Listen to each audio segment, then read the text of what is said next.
wabarakatuh. Selamat pagi.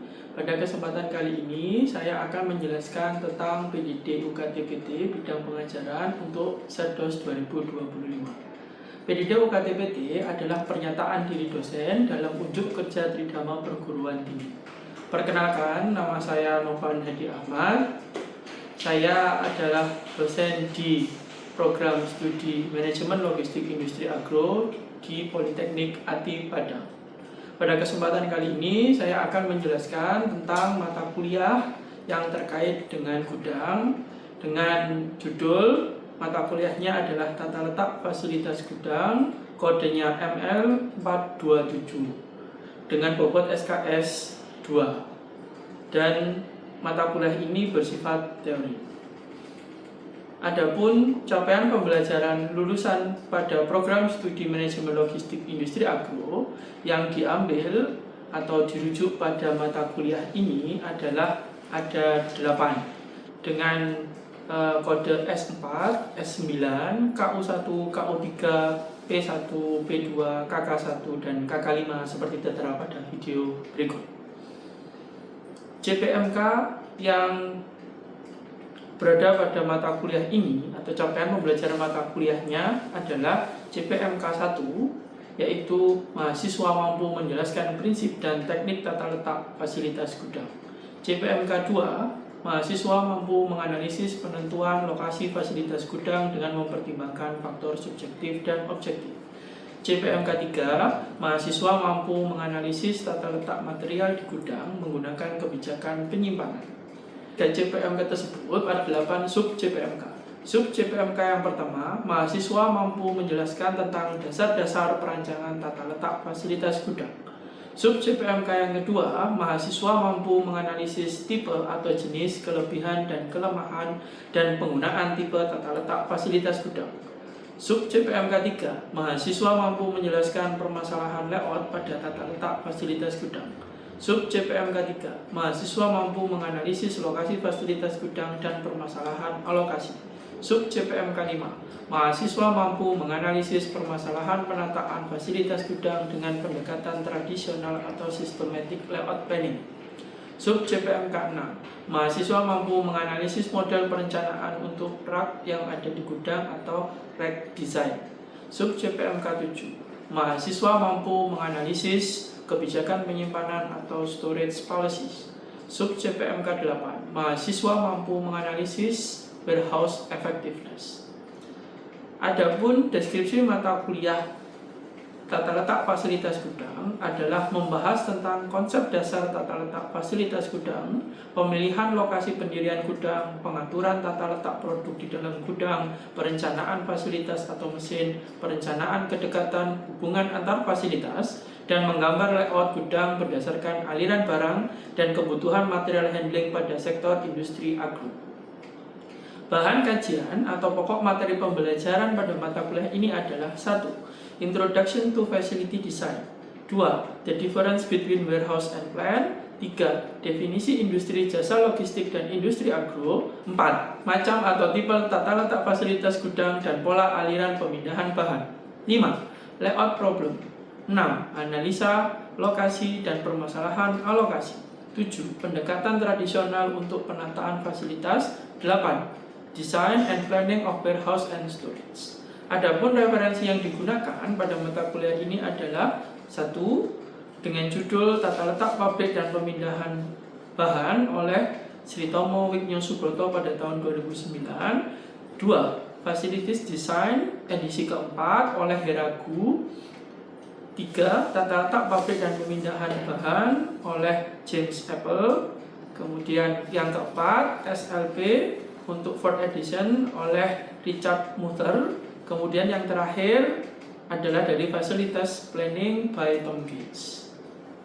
Adapun penilaian yang digunakan dalam mata kuliah ini menggunakan beberapa item penilaian sebagai berikut. UTS 20%, UAS 40%, tugas 20%, sikap 20%. Metode yang digunakan dalam penyampaian mata kuliah itu adalah melalui presentasi, diskusi, dan evaluasi baik menggunakan media online ataupun offline.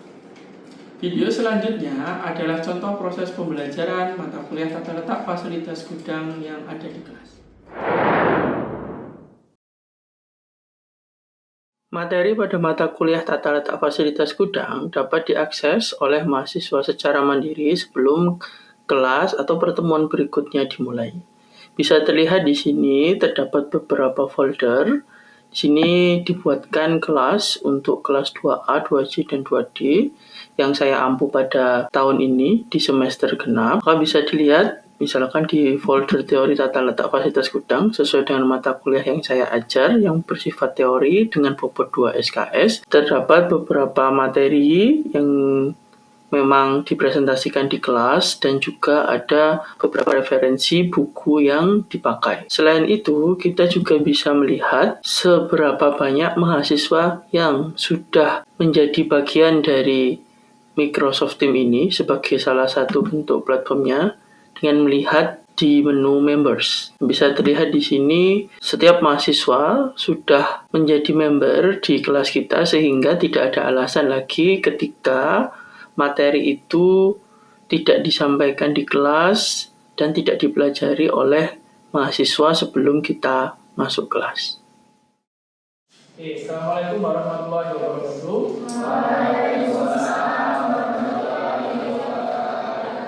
Selamat pagi adik-adik mahasiswa. Baik, terima kasih sebelumnya sudah bisa hadir tepat waktu di kelas ini untuk mata kuliah tata letak fasilitas gudang. Oke, sebelum kita mulai pembelajaran pada pertemuan kali ini, mari kita berdoa sesuai kepercayaan masing-masing. Berdoa dipersilakan. Selesai. Baik. Kita mengingat dulu ya. Kita mengingat apa saja capaian pembelajaran mata kuliah kita di kesempatan kali ini untuk mengingatkan kembali bahwa ketika Anda lulus ataupun Anda dinyatakan lulus di mata kuliah tata letak fasilitas gudang, itu apa saja yang Anda peroleh. Nah, salah satunya itu tertuang pada CPMK mata kuliah ini. CPMK yang pertama adalah mahasiswa diharapkan mampu menjelaskan prinsip dan teknik tata letak fasilitas gudang. Berarti kita harus paham dulu prinsip tata letak itu seperti apa, kemudian yang ada di gudang seperti apa.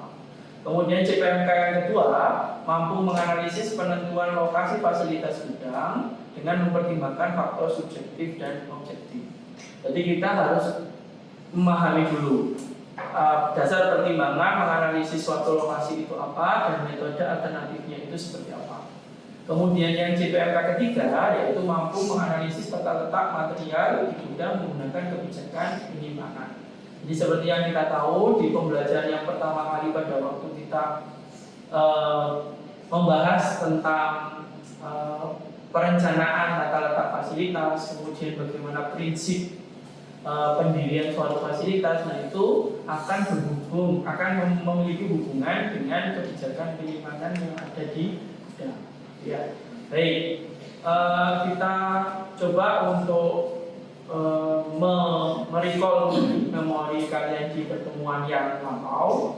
Jadi kita bisa cek untuk video berikut.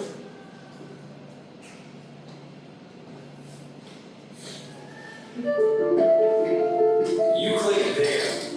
We have the packing, the picking, the slamming, the... Oke. Kalau lihat dari video tersebut, kalian mungkin akan bisa mengingat kembali. Ini kan contohnya di mana?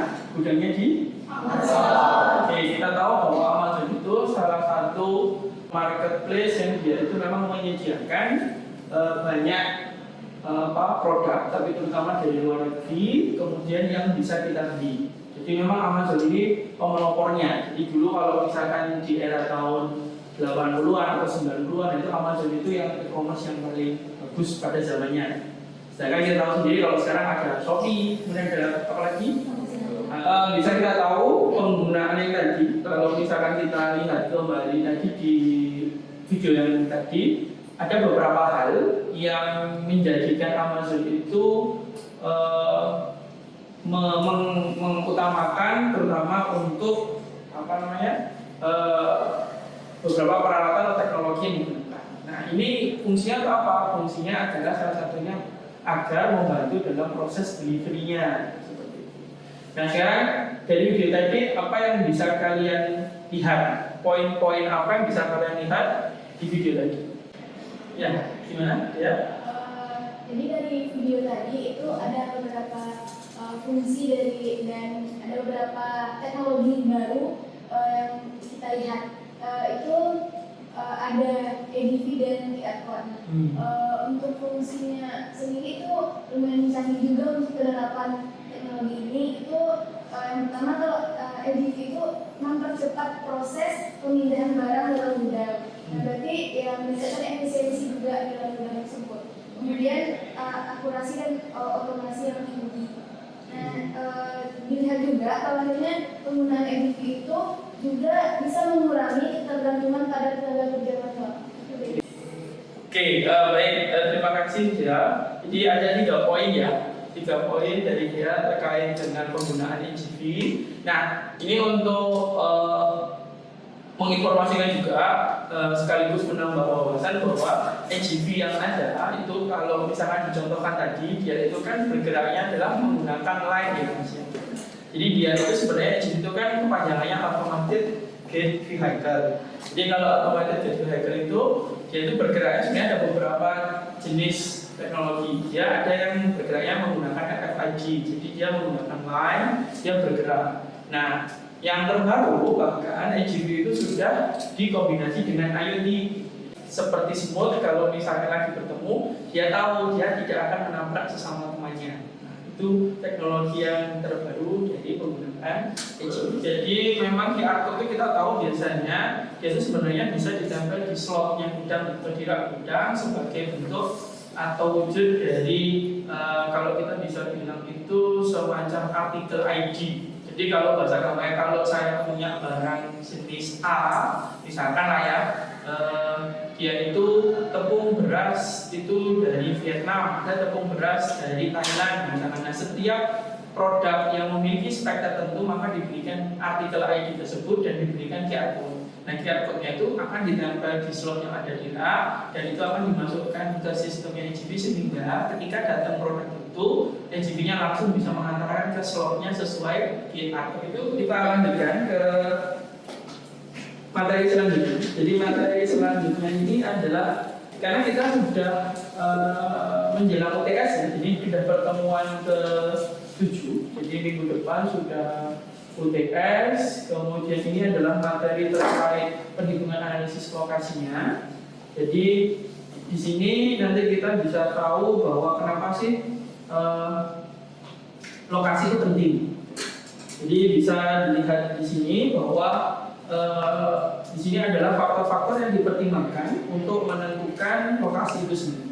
Kita tahu bahwa misalkan kalian owner sebuah perusahaan, misalkan mungkin kalau di Padang misalkan kebanyakan mungkin industrinya rendang ya. Jadi kalian ini misalkan bercita-cita untuk membuat industri rendang itu rendang punya kalian sendiri, misalkan bisa go internasional dengan packing tertentu. Nah kalau kita anggaplah kalian ownernya, nah kira-kira saya itu mau bangun pabrik saya di mana, saya mau bangun gudang saya di mana. Nah, itu bahasa gampangnya, Pak, kalau misalkan saya itu mau bikin gudangnya itu di Kuala Lumpur, boleh. Kalau saya bikin pabriknya di Padang, boleh. Dua hal itu pertimbangannya apa? Yang pertama, ini ada beberapa hal, tapi yang paling penting basicnya itu adalah kita mau mendekati supplier atau mau mendekati customer. Jadi dua. Kali kalau kita hubungkan dengan rantai pasok, maka ada sisi upstreamnya atau sisi hulunya, kemudian ada sisi downstreamnya atau sisi hilirnya. Oke, nah maknanya gini, paling gampang adalah, jadi kalau misalkan kita itu ingin menentukan lokasi pasar atau lokasi pabriknya, misalkan apakah kita mau mendekati pasar, maka yang paling mudah adalah dia itu ada di tengah-tengah di antara customer. Nah itu maksudnya ketika kita mempertimbangkan tentang lokasi pasar. Jadi water and industrial itu berhubungan dengan limbah di industri yang kita akan running. Kalau di Padang ada Padang Industrial Park, ada seperti kawasan industri nggak di Padang? Ada kan? Nah, berarti apa fungsinya itu? Sebenarnya fungsinya adalah agar ketika industri itu ada di situ, itu pengelolaan limbahnya bisa terkontrol. Nah, itu juga menjadi pertimbangan lokasi. Kenapa? Karena kalau produkmu itu diekspor ataupun keluar ya, ekspor keluar misalkan, itu dia harus menyertakan salah satunya ada berhubungan dengan limbah yang dikeluarkan. Apakah sudah ditreatment atau belum? Makanya banyak dasar pertimbangan lokasi itu ketika kita mendirikan pabrik bahkan gudang. Ini berikutnya kita langsung masuk ke metode alternatif pemilihan lokasi. Ada 3 ya. Mungkin ada yang sudah baca bisa menyebutkan. Karena sebenarnya materinya sudah diupload di Microsoft Teams juga, jadi sudah mengenai pernah baca. Oke, silakan. Baik, kalau dari yang sudah kita baca itu ada metode, ada 3 metode ya Pak. Itu ada ranking prosedur, kemudian ada metode gravitasi, kemudian ada metode Brownian. Oke, ya betul. Ada 3 yang akan dijelaskan di pertemuan ini.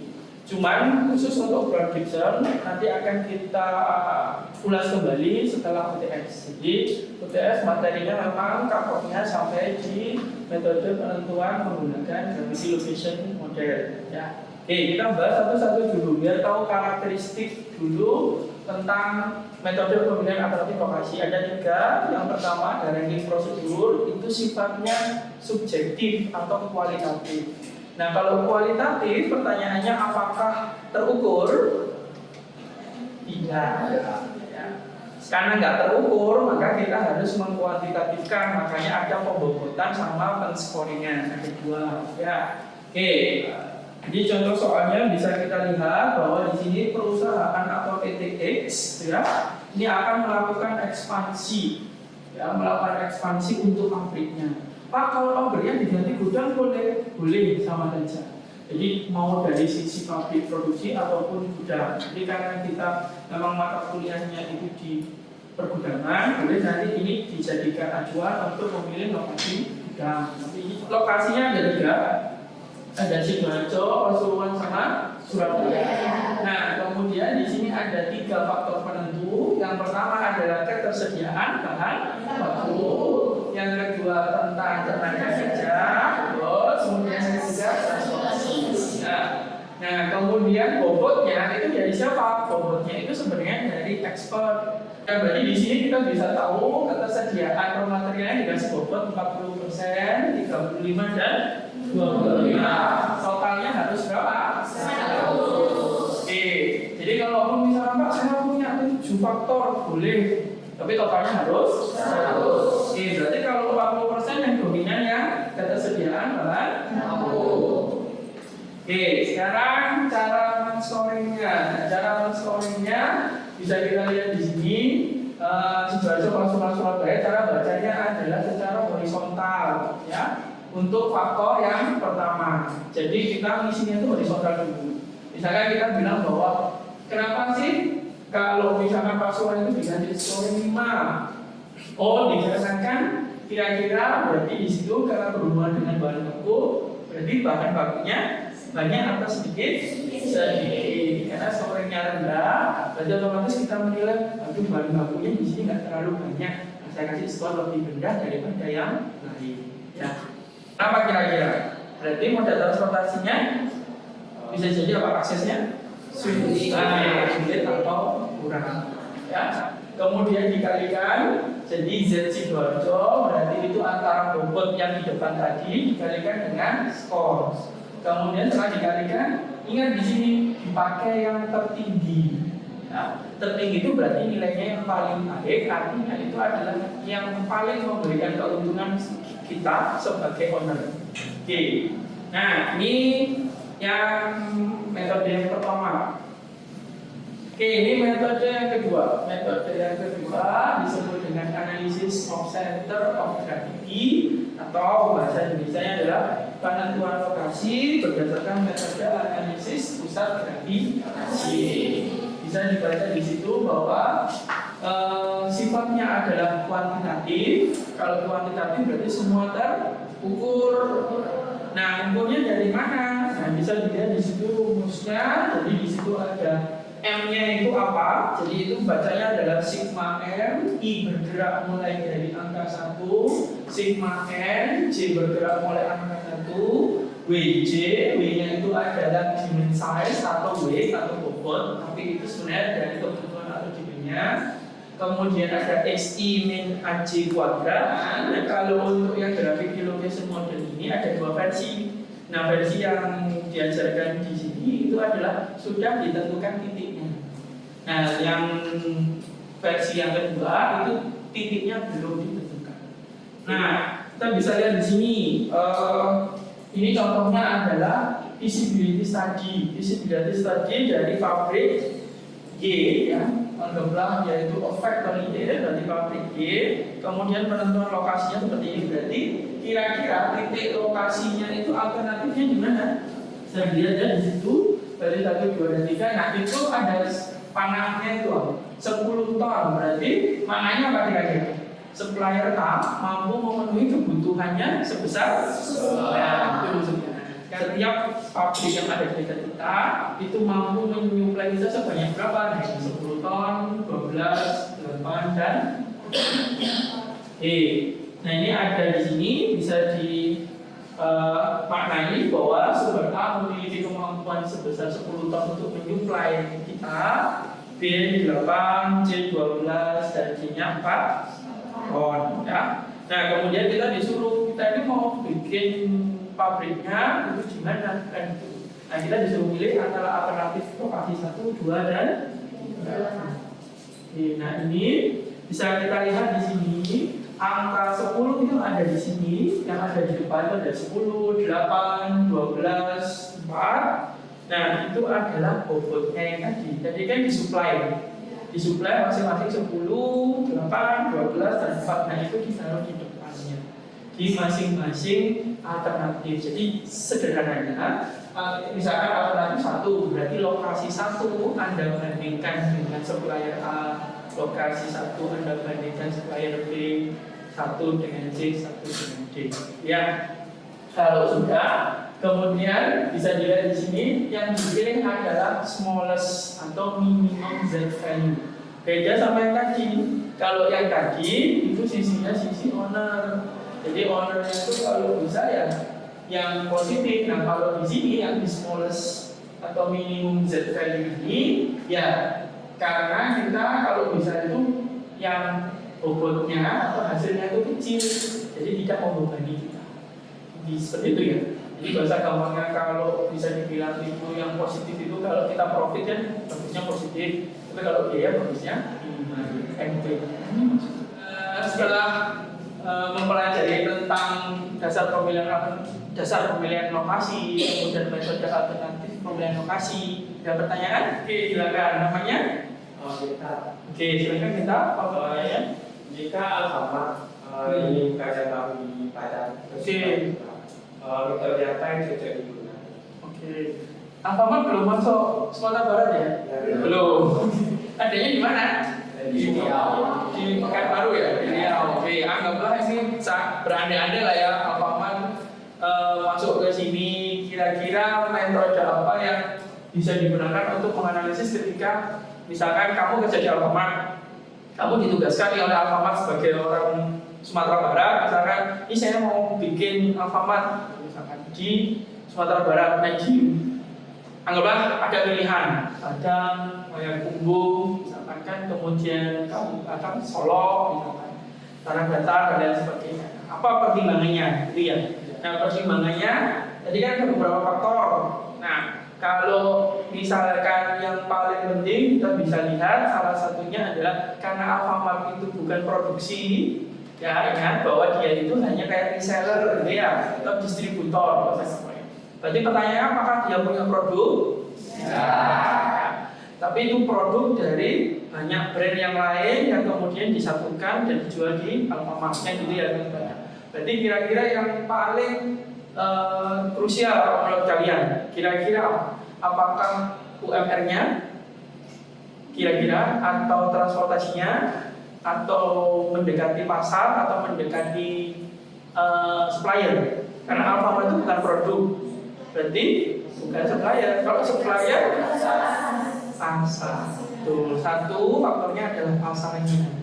Pasarnya berarti kira-kira di mana yang pasarnya banyak? Oh, mungkin untuk awal misalkan antara Padang, Payakumbuh, dan beberapa kabupaten kota lainnya yang paling banyak jumlah populasinya itu di Padang. Nah, kita bangunlah pertama dulu di Padang. Ketimbang pasarnya. Nah, setelah pasar, kemudian apa lagi yang kedua? Transportasi, betul. Transportasinya kan Alfamart itu gudangnya anggaplah transitnya di Indonesia Barat, misalkan kan biasanya itu dibagi tiga ya, ada Indonesia Barat, Tengah sama Timur. Nah itu gudangnya biasanya kemungkinan besar pasti ada di Jakarta atau Jawa Barat. Berarti otomatis kalau misalkan dari situ paling gampang adalah ke Padang. Yang paling gampang transportasinya bisa lewat tadi ada darat, air sama udara. Ada tiga. Mau pakai kargonya udara juga bisa, karena penerbangan di Jakarta banyak kan? Nah itu juga termasuk salah satu pertimbangannya. Nah, karena brand-brand tertentu kan kalau bisa itu kan di etalasenya di Alfamart itu apa namanya selalu ada. Nah otomatis kalau barangnya hanya ada gudangnya di Jakarta, otomatis ya kita pilih yang paling dekat dengan bandara atau ada bandaranya. Jadi ada di yang kedua, kemudian yang ketiga berubah dengan apa? Upah mereknya. Jadi sudah ada 3 faktor ya. Jadi yang terakhir ada upah minimumnya atau seperti tadi labor and wage, jadi upah untuk pegawai labor and wage. Nah, oke. Jadi dengan adanya materi ini saya akan cek presensi dulu. Jadi cek presensinya memang sengaja di akhir ya, agar mahasiswa diharapkan tetap fokus untuk menerima materi. Oke, untuk cek presensinya kita gunakan QR code yang bisa di scan. Silahkan dipersiapkan device-nya. Oke, silahkan di scan.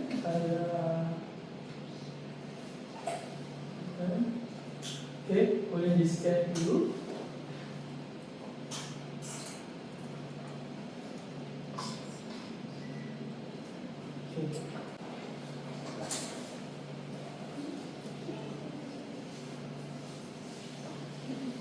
Oke, sudah hadir semua ya. Oke. Baik, ini adalah instrumen untuk penilaian kuis menggunakan Quizizz atau media online. Jadi di sini bisa menjadi salah satu opsi dalam penilaian mata kuliah tata letak fasilitas gudang. Di sini bisa terlihat ada beberapa mata kuliah lain juga. Ini kita coba untuk connect dulu. Nah, di sini bisa terlihat dengan judul kuis tata letak fasilitas gudang terdapat 40 pertanyaan, di mana setiap pertanyaan itu merujuk pada CPMK dari mata kuliah yang ada, di mana terdapat 3 CPMK dan terdapat 8 sub CPMK. Oke, saya rasa cukup untuk materi kali ini. Terima kasih dan jangan lupa akan minggu depan ujian atau ujian tengah semester ya. Jadi nanti dipersiapkan untuk ujiannya. Untuk sifat ujiannya tertutup tapi boleh membawa catatan. Jadi diharapkan dapat mendapatkan hasil yang optimal. Oke, saya tutup untuk pertemuan kali ini. Terima kasih. Saya akhiri. Wassalamualaikum warahmatullahi wabarakatuh. Politeknik Ati Padang, dunia industri memanggil Anda.